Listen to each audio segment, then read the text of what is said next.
Assalamualaikum warahmatullahi wabarakatuh. Hai semua, perkenalkan kami dari kelompok keempat kelas non-reguler C21.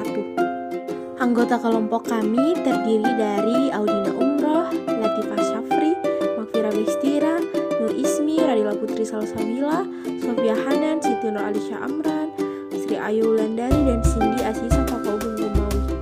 Pertama-tama, apa sih itu angina pectoris?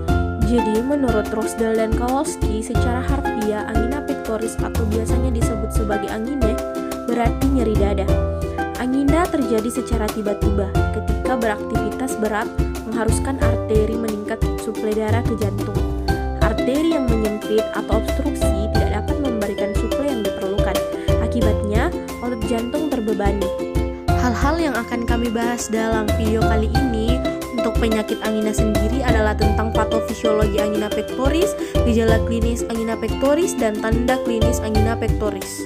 Yang pertama adalah patofisiologi angina pectoris. Iskemia miokardium terjadi ketika kebutuhan oksigen melebihi pasokan. Pasokan oksigen dapat berkurang karena beberapa alasan. Yang pertama yaitu penyakit aterosklerotik dari arteri koroner epikardium atau penyebab angina yang paling sering ditemukan. Yang kedua adalah trombosis di dalam arteri. Yang ketiga, spasme yang terjadi pada arteri koroner normal. Yang keempat adalah inflamasi atau arteritis. Yang kelima adalah penyakit arteri kecil.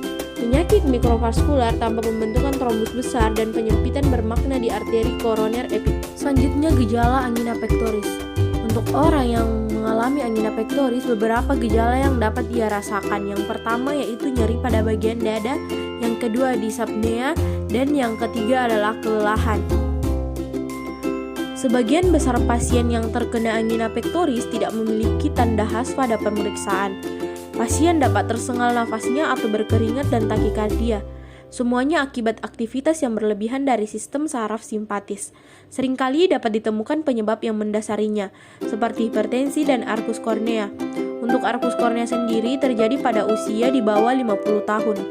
Adapun hal-hal yang bisa kita lakukan untuk pencegahan dari angina pectoris, yaitu yang pertama berhenti merokok, yang kedua berolahraga secara teratur, yang ketiga atur pola makan dan hindari makanan yang berlemak tinggi.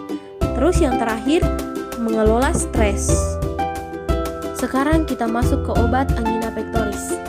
Jadi, keadaan iskemia jantung pada angina pectoris dapat diobati dengan vasodilator koroner, yang merupakan obat pilihan pertama dan zat-zat yang mengurangi kebutuhan jantung akan oksigen. Yang termasuk dalam obat ini adalah golongan beta blocker dan antagonis kalsium.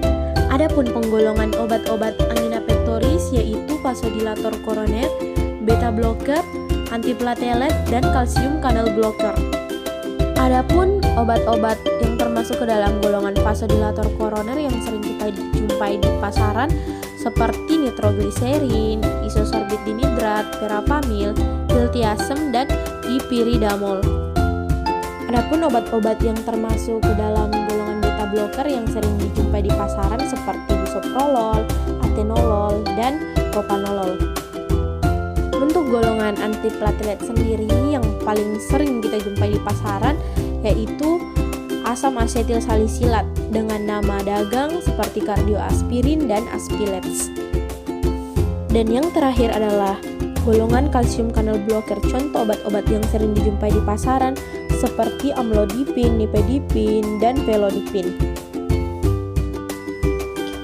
Jadi kesimpulannya, angina pectoris atau yang biasanya disebut sebagai angina berarti nyeri dada. Angina terjadi secara tiba-tiba ketika beraktivitas berat, mengharuskan arteri meningkat suplai darah ke jantung. Arteri yang menyempit atau obstruksi tidak dapat memberikan suplai yang diperlukan. Akibatnya, otot jantung terbebani.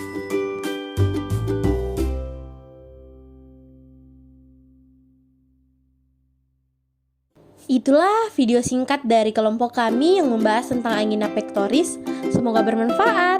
Thanks for watching teman-teman. Bye-bye.